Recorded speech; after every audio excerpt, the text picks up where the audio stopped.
नमस्कार, आप देख रहे हैं एचएनएन न्यूज। मैं हूं आपके साथ पंकज यादव। शुरुआत करते हैं 15 से 18 दिसंबर तक विदेश दौरे पर रहेंगे प्रधानमंत्री Narendra Modi. Jordan, Ethiopia, Oman का अहम दौरा उनका। जॉर्डन में किंग अब्दुल्ला द्वितीय से मुलाकात प्रधानमंत्री नरेंद्र मोदी करेंगे। भारत जॉर्डन संबंधों की 25वीं वर्षगांठ मनाएंगे। द्वितीय पक्ष की अगर बात करें तो यहां पर द्विपक्षीय संबंधों को मिलेगी नई मजबूती। तो बड़ी खबर आपको बता रहे हैं, जहां पर द्विपक्षीय संबंधों को मजबूती मिलती हुई नजर आएगी। इसी के साथ प्रधानमंत्री नरेंद्र मोदी का दौरा 15 से 18 दिसंबर तक विदेश के दौरे पर रहेंगे प्रधानमंत्री Narendra Modi. Jordan, Ethiopia, Oman का दौरा प्रधानमंत्री नरेंद्र मोदी का। जॉर्डन में भी किंग अब्दुल्ला द्वितीय से मुलाकात करेंगे। भारत जॉर्डन संबंधों की मनाएंगे 25वीं वर्षगांठ। द्विपक्षीय जो संबंध हैं उनको भी नई मजबूती मिलेगी। तो 15 से 18 दिसंबर तक विदेश दौरे पर रहेंगे प्रधानमंत्री Narendra Modi. Jordan, Ethiopia, Oman का अहम दौरा। जॉर्डन में किंग अब्दुल्ला द्वितीय से मुलाकात प्रधानमंत्री नरेंद्र मोदी की। भारत जॉर्डन संबंधों की मनाएंगे 25वीं वर्षगांठ। द्विपक्षीय संबंधों को मिलेगी नई मजबूती। तो इस वक्त की बड़ी खबर, जहां पर प्रधानमंत्री नरेंद्र मोदी का 15 से 18 दिसंबर तक विदेश का दौरा रहेगा। जॉर्डन, इथियोपिया, ओमान का महत्वपूर्ण दौरा प्रधानमंत्री नरेंद्र मोदी का। जॉर्डन में किंग अब्दुल्ला द्वितीय से मुलाकात उनकी होगी, जहां पर द्विपक्षीय चर्चा यहां पर होगी। आपको बता दें कि द्विपक्षीय संबंधों को नई मजबूती मिलती हुई यहां पर नजर आएगी। 15 से 18 दिसंबर तक प्रधानमंत्री नरेंद्र मोदी का विदेश का दौरा रहेगा। जॉर्डन, इथियोपिया, ओमान का महत्वपूर्ण दौरा प्रधानमंत्री नरेंद्र मोदी का। जॉर्डन में किंग अब्दुल्ला द्वितीय से मुलाकात करेंगे। तो भारत जॉर्डन संबंधों की मनाएंगे 25वीं वर्षगांठ। द्विपक्षीय संबंधों को मिलेगी नई मजबूती। 15 से 18 दिसंबर तक विदेश दौरे पर प्रधानमंत्री नरेंद्र मोदी रहेंगे। जॉर्डन, इथियोपिया, ओमान का उनका दौरा। कई ऐसे महत्वपूर्ण विषय जिनको लेकर चर्चा होगी। अब अगर व्यापारिक रूप से देखा जाए तो यह दौरा बेहद ही महत्वपूर्ण माना जा रहा है। साथ ही यहां पर अलग अलग संबंधों को लेकर चर्चा भी प्रधानमंत्री नरेंद्र मोदी की होगी। तो भारत जॉर्डन संबंधों को लेकर यहां पर चर्चा होगी। आपको बता दें कि द्विपक्षीय संबंधों को मजबूती यहां पर मिलती हुई नजर आएगी। 15 से 18 दिसंबर तक प्रधानमंत्री नरेंद्र मोदी विदेश दौरे पर रहेंगे। जॉर्डन, इथियोपिया, ओमान के दौरे पर प्रधानमंत्री नरेंद्र मोदी रहेंगे। तो 18 दिसंबर तक प्रधानमंत्री नरेंद्र मोदी का यह दौरा रहेगा, यानी कि 15 से 18 दिसंबर तक विदेश के दौरे पर प्रधानमंत्री नरेंद्र मोदी। इसी के साथ जॉर्डन में किंग अब्दुल्ला द्वितीय से मुलाकात भी प्रधानमंत्री नरेंद्र मोदी की होगी, जहां पर भारत जॉर्डन संबंधों की 25वीं वर्षगांठ मनाएंगे। आगे बात करते हैं, दिल्ली में बीजेपी हाईकमान की अहम बैठक है, जहां पर मणिपुर के पूर्व सीएम एन बीरेन सिंह पहुंचे हैं दिल्ली। विधानसभा अध्यक्ष टी.एच. सत्यव्रत सिंह भी दिल्ली पहुंचे हैं। बीजेपी के 10 विधायक भी इस बैठक में शामिल होंगे। बैठक में मणिपुर में हिंसा जिस तरीके से जारी है उसके समाधान पर चर्चा संभव है। तो बड़ी खबर, बीजेपी के 10 विधायक भी इस बैठक में शामिल होंगे। बैठक में मणिपुर में जारी हिंसा के समाधान पर भी चर्चा होगी। बड़ी खबर आपको बता रहे, दिल्ली में बीजेपी हाईकमान की महत्वपूर्ण बैठक होने जा रही है, जहां पर आपको बता दें कि मणिपुर के पूर्व सीएम भी पहुंचे दिल्ली। विधानसभा अध्यक्ष टी.एच. भी दिल्ली पहुंचे हैं। तो दिल्ली में बीजेपी हाईकमान की महत्वपूर्ण बैठक होने जा रही है। मणिपुर में जिस तरीके से हिंसा जारी है उसको लेकर भी चर्चा संभव है। विधानसभा अध्यक्ष टी.एच. सत्यव्रत सिंह भी दिल्ली पहुंचे हैं। बीजेपी के 10 विधायक भी इसमें शामिल होंगे। बैठक में मणिपुर में जारी हिंसा के समाधान पर भी चर्चा होगी। तो दिल्ली में बीजेपी हाईकमान की महत्वपूर्ण बैठक होने जा रही है। आपको बता दें कि मणिपुर के पूर्व सीएम एन बीरेन सिंह भी दिल्ली पहुंचे हैं। विधानसभा अध्यक्ष टी.एच. सत्यव्रत भी दिल्ली पहुंचे हैं। बीजेपी के 10 विधायक भी इस बैठक में शामिल होंगे। तो कयास ये भी लगाए जा रहे हैं कि बैठक में मणिपुर में जिस तरीके से हिंसा जारी है इसको लेकर चर्चा संभव है। अब देखना होगा जब ये बैठक होगी, इस बैठक में क्या कुछ निर्णय निकल कर आता है मणिपुर हिंसा को लेकर। तो विधानसभा अध्यक्ष भी फिलहाल पहुंचे हैं दिल्ली। आपको बता दें कि दिल्ली में बीजेपी हाईकमान की महत्वपूर्ण बैठक।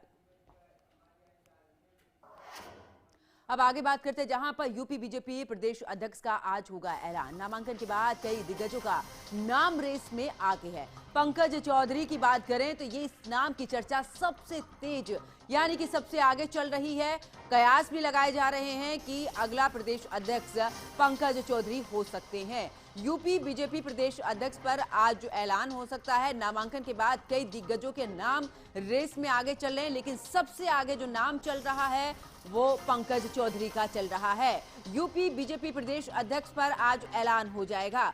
आपको बता दें कि गोरखपुर के ही रहने वाले हैं पंकज चौधरी। उधर मुख्यमंत्री योगी आदित्यनाथ भी गोरखपुर से ही जीते थे। तो ऐसे में देखिए अब यहां पर गोरखपुर का समीकरण यानी कि पूर्वांचल को लेकर अगर बात करें तो यहां पर सीधे तौर पर इसको लेकर भी देखा जा रहा है। साथ ही राजनाथ सिंह के बेहद ही करीब पंकज चौधरी हैं। तो ऐसे में ये भी माना जा रहा है कि उत्तर प्रदेश में राजनाथ सिंह काफी सक्रिय होते हुए नजर आ रहे हैं, क्योंकि जिस तरीके से पंकज चौधरी का नाम सबसे आगे चल रहा है, ऐसे में कयास लगाए जा रहे हैं कि पंकज चौधरी अगले यहां पर प्रदेश अध्यक्ष होंगे बीजेपी के। साथ ही क्योंकि इससे पहले भूपेंद्र चौधरी जो कि ओबीसी समाज, अब एक बार फिर से ओबीसी ही समाज से ही एक बार फिर से प्रदेश अध्यक्ष बीजेपी यहां पर चुनना चाहती है। तो क्या आज इस नाम पर मोहर लग जाएगी पूरे तरीके से, क्योंकि जिस तरीके से चर्चाएं तेज हो रही हैं पंकज चौधरी को लेकर, ऐसे में ओबीसी समुदाय को साधने की कोशिश बीजेपी की तरफ से हो रही है,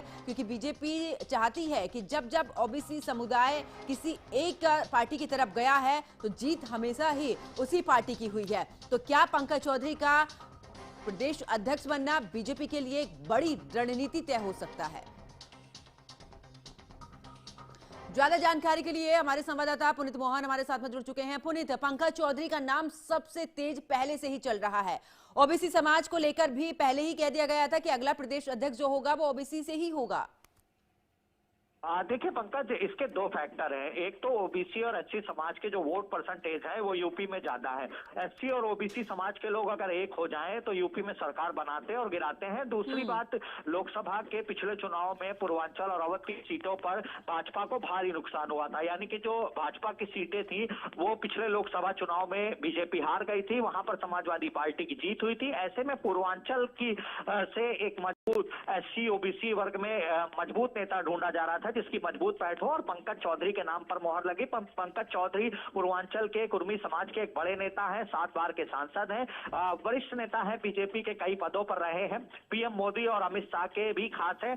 और ऐसे में कहीं ना कहीं अब पंकज चौधरी को जब यूपी की कमान सौंपी गई है तो यूपी में एससी और ओबीसी समाज को एक साथ लेकर के चलने में, इसके साथ ही जो भाजपा के सारे विंग्स हैं उनके कार्यकर्ताओं को एक साथ लेकर के चलेंगे। बेहतर रणनीति के तहत अगर पंकज चौधरी कार्य करते हैं तो चाहे वो आगामी सन का पंचायत चुनाव हो या 2027 का विधानसभा चुनाव है, बीजेपी की जीत निश्चित होगी। जी, लेकिन ऐसे में पुनीत सवाल ये भी है, क्योंकि राजनाथ सिंह के बेहद करीबी माने जा रहे हैं, कयास ये भी लगाए जा रहे हैं कि क्या अब राजनाथ सिंह उत्तर प्रदेश में एक बार फिर से सक्रिय होते हुए नजर आ रहे हैं क्या?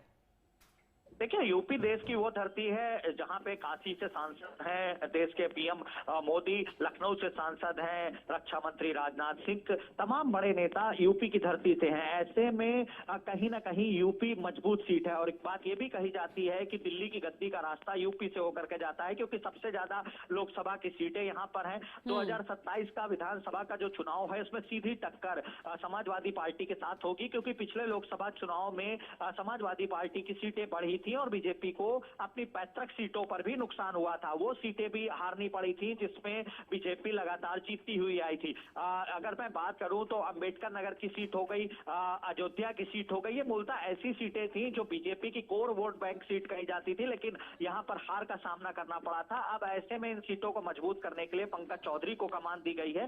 पंकज चौधरी, जैसा कि मैंने आपको बताया, कुर्मी समाज के एक बड़े नेता हैं। अब लगातार पार्टी कार्यकर्ताओं के साथ में रणनीति बना करके बेहतर रणनीति के तहत अगर कार्य करते हैं तो पंचायत चुनाव और आगामी विधानसभा चुनाव में बीजेपी जो जीत का प्रयास कर रही है वो सफल साबित हो सकता है। जी बिल्कुल पुनीत, क्योंकि देखिए अगर हम समाजवादी पार्टी के समीकरण की बात करें, पूरे तरीके से साधने की कोशिश समाजवादी पार्टी का ओबीसी वर्ग को भी है, चाहे वो दूसरे समुदाय को हो, क्योंकि पीडीए को लेकर समाजवादी पार्टी चल रही है। ऐसे में अगर पंकज चौधरी यहां पर बनते हैं प्रदेश अध्यक्ष तो समाजवादी पार्टी के लिए कितनी बड़ी टक्कर, कितनी बड़ी यहां पर बात करें तो आमना सामना नजर आ रहा है, क्योंकि पंकज चौधरी का एक अलग ही वर्चस्व उत्तर प्रदेश में, खास करके आपने जिस तरीके से जिक्र कराया है पूर्वांचल को लेकर, एक तरफ मुख्यमंत्री योगी आदित्यनाथ पूर्वांचल में, दूसरी तरफ पंकज चौधरी का प्रदेश अध्यक्ष बन जाना।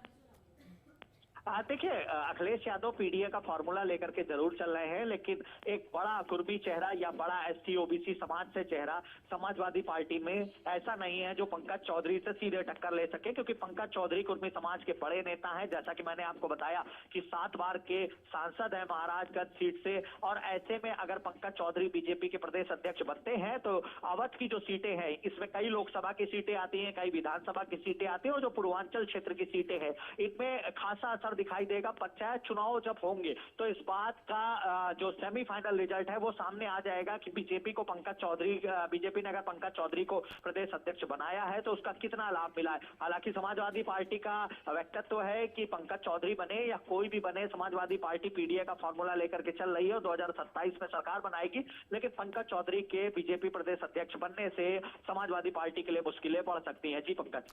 बिल्कुल पुनीत, मुश्किलें यहाँ पर बढ़ती हुई बिल्कुल नजर आएंगी, लेकिन अगर दूसरी तरफ हम बात करें एमवाई फैक्टर को लेकर भी समाजवादी पार्टी चलती है, तो क्या उस पर भी असर, यहाँ से पंकज चौधरी अगर बन जाते हैं प्रदेश अध्यक्ष, तो क्या उस पर भी असर पड़ता हुआ नजर आएगा क्या?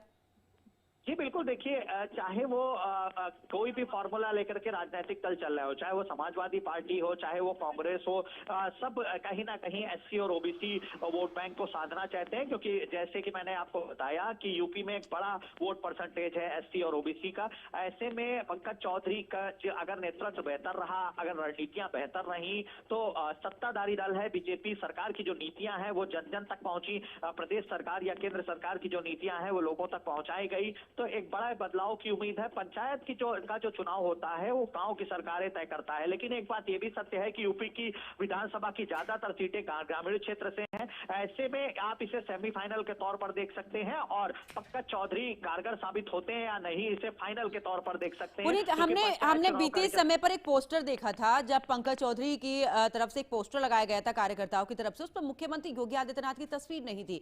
काफी उसको लेकर बयानबाजी तेज हुई थी, समाजवादी पार्टी की तरफ से भी बयान कई सामने आए थे कि आखिरकार अंदरूनी कलह है। अगर पंकज चौधरी अध्यक्ष बनाए जाते हैं तो क्या वो समन्वय जो बीजेपी में नजर आता है, क्या वो नजर आएगा मुख्यमंत्री योगी आदित्यनाथ और पंकज चौधरी के बीच में? देखिए, सीधे तौर से इस बात को समझना होगा कि सभी राजनीतिक दलों में गुटबाजी होती है, सबके अपने समर्थक होते हैं। पंकज चौधरी के समर्थकों ने जो पोस्टर लगाया था उसमें मुख्यमंत्री योगी आदित्यनाथ का जो चित्र था वो नहीं था, उसको लेकर के काफी बवाल भी हुआ था कि सीएम की फोटो नहीं लगाई है, लेकिन कल आपने देखा कि प्रस्तावक के रूप में सीएम योगी आदित्यनाथ पंकज चौधरी के साथ में नजर आए। इस तरीके की बातें हो रही थी कि पंकज चौधरी और योगी आदित्यनाथ एक नदी के दो किनारे हैं, लेकिन इस बात को समझना होगा कि जब बात संगठन की हो, जब बात सरकार की हो, और जब प्रदेश में सरकार बनाने की बात हो, सत्ताधारी दल जो बीजेपी है इसमें चाहे भीतरी कले जितनी रहे, लेकिन जो शीर्ष नेतृत्व का निर्णय रहता है वो सभी को मंजूर होता है। जी, और बिल्कुल हमेशा देखा भी है पुनीत, कई बार जब आपस में भले ही किसी भी बात को लेकर थोड़ी बहुत नोकझोंक रही हो, लेकिन जब चुनावी मैदान में बीजेपी के नेता उतरते हैं वहां पर पूरे तरीके से तालमेल मिलता हुआ नजर आता है। भले ही घर में किसी भी तरीके का हो, लेकिन जब मैदान में दूसरों के सामने उतरते हैं तो पूरी शक्ति यहां पर दिखाते हुए नजर आते हैं।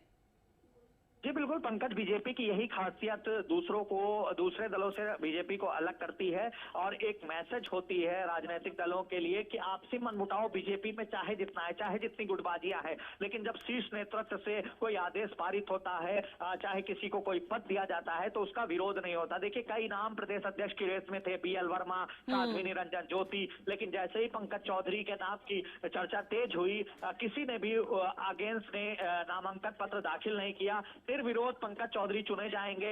बीजेपी एक ऐसी पार्टी है जो इस बात का दावा करती है कि वो इलेक्टेड चुनाव कराती है, यानी कि चाहे उनके यहाँ वार्ड अध्यक्ष हो, बूथ अध्यक्ष हो, प्रदेश अध्यक्ष हो, राष्ट्रीय अध्यक्ष हो, चुन करके आते हैं। औपचारिकता मात्र थी जो कल हो चुकी है, नामांकन हो चुका है, और आज प्रदेश अध्यक्ष के रूप में पंकज चौधरी की घोषणा जल्द ही हो जाएगी। जी, बहुत बहुत शुक्रिया पुनीत मोहन हमारे साथ जुड़ने के लिए, तमाम जानकारी साझा करने के लिए। तो फिलहाल यहाँ एक छोटे से ब्रेक के लिए रुकते हैं, ब्रेक के बाद फौरन हाजिर होते हैं।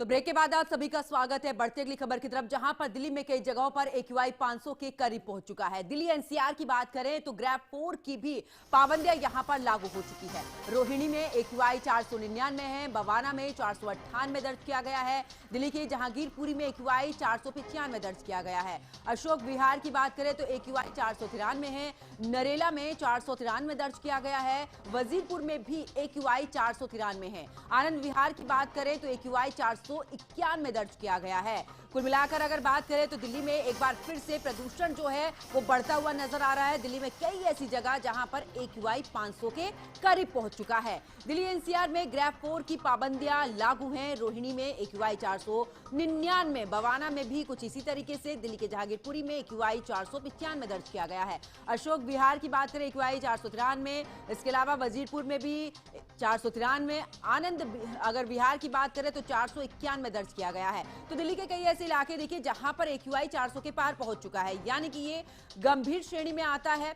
गंभीर श्रेणी की अगर बात करें तो कई ऐसी जगह है जहां पर पूरे तरीके से ये रेड जोन में भी है। तो दिल्ली के जहांगीरपुरी की बात कर लें, अशोक विहार की बात करें, नरेला की बात करें, कुल मिलाकर यहां पर 500 के करीब पहुंच चुका है। सुबह सुबह एक तरफ कोहरे की मार, दूसरी तरफ बढ़ता हुआ प्रदूषण, बिल्कुल दिल्ली NCR में एक बड़ी समस्या ये बनता हुआ जा रहा है। फिलहाल दिल्ली NCR में ग्रैब 4 लागू है। रोहिणी में AQI 499, बवाना में भी 400 से ऊपर है। वहीं जहांगीरपुरी में भी 495 दर्ज किया गया है। अशोक विहार में 493, नरेला में भी 493 दर्ज किया गया है। ज्यादा जानकारी के लिए हमारे सहयोगी जसविंदर हमारे साथ में जुड़ चुके हैं। जसविंदर, अगर बात करें तो AQI देखिए कम होने का नाम नहीं ले रहा है।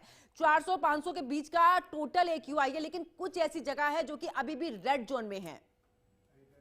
जी, आपको बता दें कि दिल्ली के कई इलाके ऐसे हैं जो रेड जोन में है। कई मॉडल टाउन और बवाना इलाका तो 600 को भी टच कर चुका था AQI। इतने खतरनाक श्रेणी में दिल्ली की आबो हवा इस समय है। सांस लेने में तो दिक्कत हो रही है। जहरीली हवा में लोगों को सांस लेने की मजबूरी हो रखी है इस समय।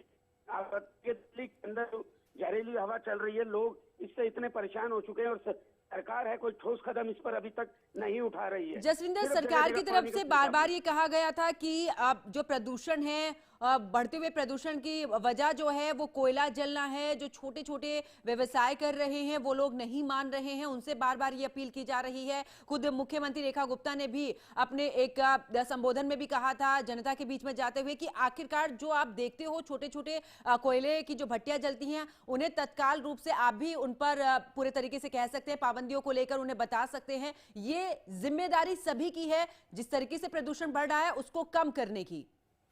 ये जिम्मेवारी सभी की है, लेकिन सरकार की जिम्मेवारी पहले बनती है। सरकार को चाहिए अगर कोई ऐसा कोयला जहां जल रहा है या कोई भट्टी जल रही है, अगर नहीं मानते तो उनके ऊपर सख्त कार्रवाई की जाए। इस समय दिल्ली की जनता को बचाने की सबसे पहले मुहिम सरकार को उठानी चाहिए, क्योंकि जितनी जनता है परेशान हो रखी है, क्योंकि सांस लेने में काफी दिक्कत हो रही है। इतनी हवा खराब हो चुकी है, इससे कई बीमारियां लग सकती हैं लोगों को, लेकिन सरकार कोई ठोस कदम इस पर नहीं उठा पा रही है। सिर्फ बयानबाजी इस पर चल रही है कि आप AQI थर्मामीटर से नापें, आप AQI पे ये करें वो करें, लेकिन सरकार इस पर कोई ठोस कदम जसविंदर, दिल्ली NCR की बात करें तो ग्रैब 4 भी लागू हो चुका है। एक बार यानी कि पहले हटा दिया था, अब देख रहे हैं लगातार प्रदूषण बढ़ता जा रहा है।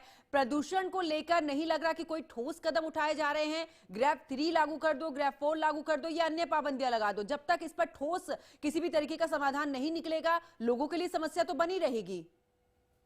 जी, आपको बताएंगे, देखिए अब इस समय दिल्ली के अंदर जो नशा भी नहीं करता वो इस समय कम से कम 50 सिगरेट का धुआं अपने अंदर ले रहा है, जिससे कैंसर की कई बीमारियां लग सकती हैं इसके अंदर। लेकिन सरकार पर कोई जब कदम नहीं उठाएगी, जनता ऐसे ही बेहाल मरती रहेगी। अगर जनता को बचना है तो सिर्फ एक ही उपाय है कि दिल्ली को छोड़ दे, क्योंकि दिल्ली सरकार इस पर कोई ठोस कदम नहीं उठा रही है। सुप्रीम कोर्ट ने भी सख्त हिदायत दी थी पोल्यूशन को लेकर, लेकिन सरकार ने अभी तक कोई भी कार्रवाई, ठोस कदम इस पर नहीं उठाया है। कोई कार्रवाई दिल्ली के अंदर नहीं की गई है, बस सिर्फ बहुत बहुत शुक्रिया जसविंदर सिंह हमारे साथ जुड़ने के लिए, तमाम जानकारी साझा करने के लिए।